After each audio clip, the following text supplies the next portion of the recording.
What do you call this? Drill thingy. Close enough. What about this one? A wrench thingy. Good. What about these? Wrench bit. I don't know. Good enough. What about this? Oh, that's your little spreader. Oh, dirty. Okay. What about this guy? To jam things. And these? Oh, you gotta know these. Wrench thingy. Wrench thingies? You know what this is? I'm gonna tell you what this is. This is the girls when they go out on a Saturday night. What are they? What do you call those? Fuck. I don't know.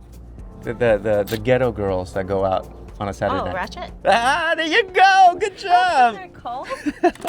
These are from R1 Concepts, as you can see. They are black coated, so they don't rust. No, they're not gonna stay black in the middle because you're gonna use your brakes and it's gonna scratch it off and all that. But what happened to your brakes? Went out. If you guys haven't seen brake pads, the brake pads have a friction area right there, and then the metal backing. See the metal backing? And a lot of people will run their pads all the way to the back until it's metal to metal with the rotor. And it'll still work, it'll still stop. There's still friction between metal to metal, but you're gonna hear the screeching and all that stuff. The R1 Concept stuff comes with different types of friction materials. So this is ceramic, and they also have the hardware kits, so you don't have to worry about finding hardware kits and all that stuff. And the cool thing is you can actually find these at AutoZone, or you can go directly to R1 Concepts. And we're gonna teach Jenna how to do her own brakes. A few moments later.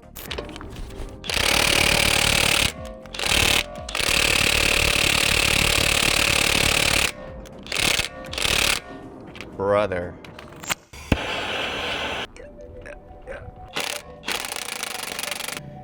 Oh no.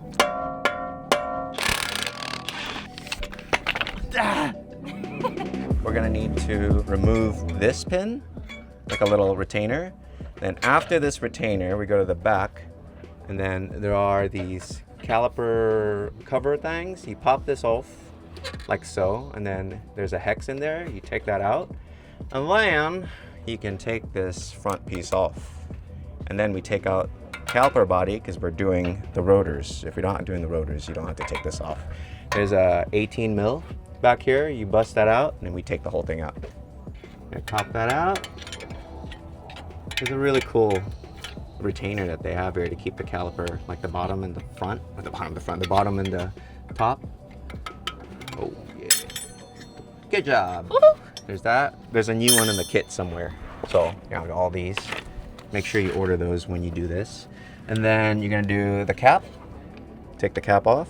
It's hard to see here, but I'm trying to get you the best angle. See that? There's a cap right there.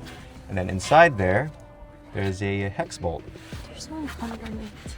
Yeah, there's one underneath. One underneath. I don't know if you guys can see that. I can barely see it from my angle. You got it. Go. Go. There you go. Yeah, look at that. So if you're just doing brake pads, this is the only one you need to remove. But since we're doing rotors, we have to remove the bracket itself as well. So yeah, on this one, it's pretty easy. There's a set screw, which is right here. We need to take that out, and this rotor just pops out. Now you got a 18 mil bolt back here to remove this. Yeah, buddy. Top one.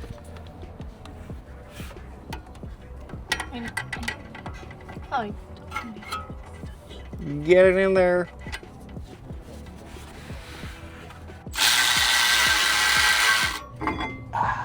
There you go. Caliper bracket. Get your baby impact with a 6 mil, and then this should pop off. The rotor, it should just come off. But if it doesn't, it's okay. We got our friend right here. Just hit it from the back on this side, and stay clear because it might fall on your toes with slides. There it is. Why this gets stuck is the corrosion back here. So if you have one of these JDM brushes, give me the JDM brush. JDM brush, you clean this up. But we'll have her do the crappy work. When you order your R1 Concepts pads, you got to make sure that you get the hardware stuff. So this replaces all these. So you just remove the old one and pop that in. Yeah. Tag team. Just gotta squeeze. I can do it. Yes. Yeah, the trick here is to grease these boys. See this? I'm not sure if I got it on camera, but make sure you grease it, because if you don't, you're gonna be fighting it and it's not fun. With this. Yeah, we're greasing it with the super lube stuff right here. Silicone grease, best thing ever. These are the caliper slider pins. Make sure you clean them up first and then you lube it. Those are the pins that go inside the boots. So just enough to slide. If you don't lube these, sometimes it hangs up the caliper and you get uneven pad wear. I'm not sure where the old pads are, but if we inspect these pads, let's see. Okay, that's not bad. You see that? Like that side right there looks like it's fatter than the outside one. So that could be a sign of caliper hanging. So it's just dragging as you're driving. Good? Nice. Right there. Ish. Where is it? There you go. Jeez. All right. Drop that in as close as you can.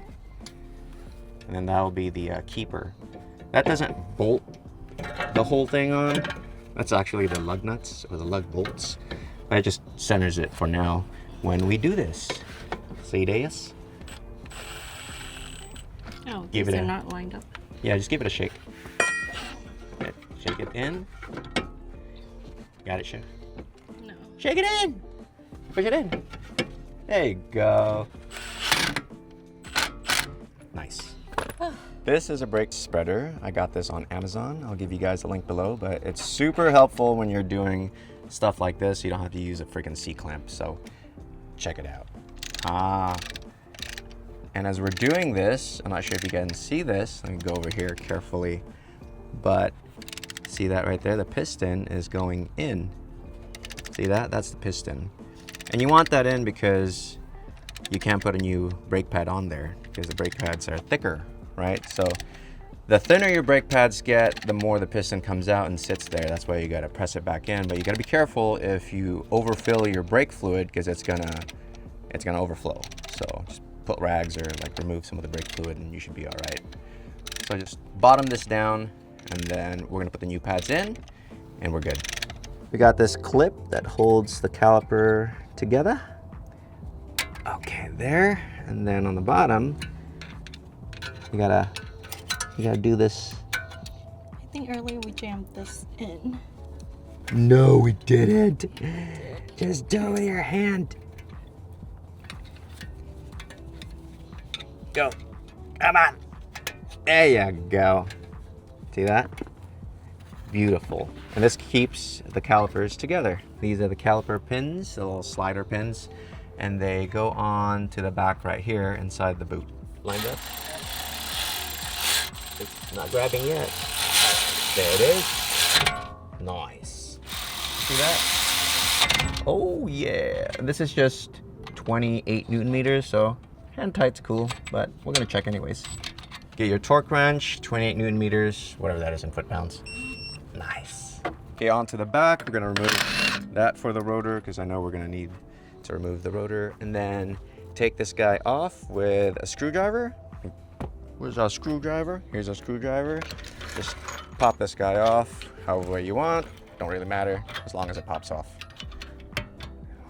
Yeah. It's like this way. We got a new one anyways. And then these guys right here, you gotta pop this guy off.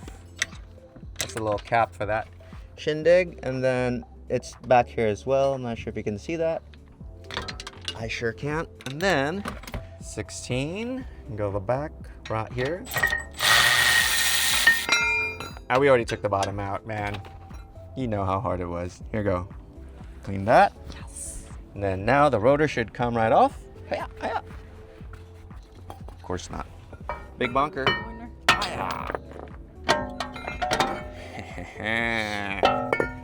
Bye-bye.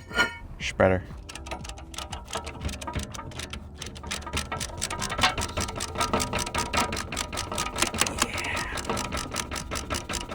Master Shredder.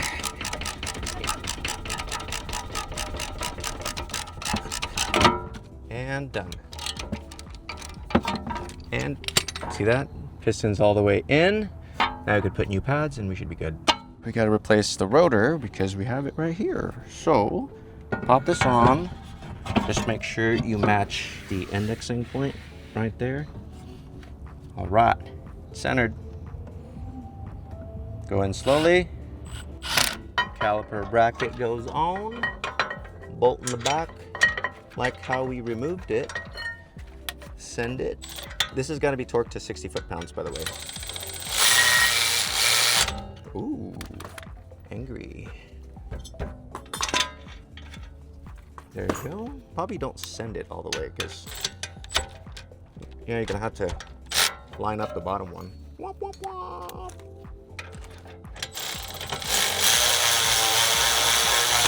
Nice, nice. We're gonna pop on the caliper and make sure we got the pins in the back. Just move them out of the way. Sometimes they'll kind of get in the way.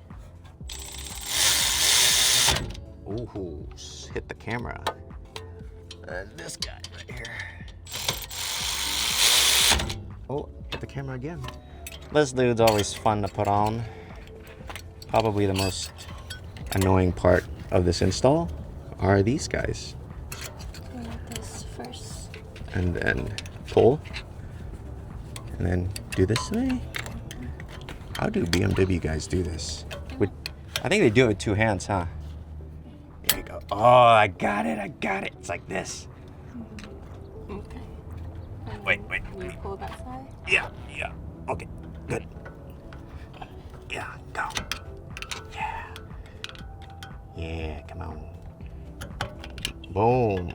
There you go. Just give it a little love tap. That's my job. Sucker. And then don't forget to put back your sensor. I'm not sure if you guys can see the sensor right there, but put it back because you're gonna have trouble if you don't.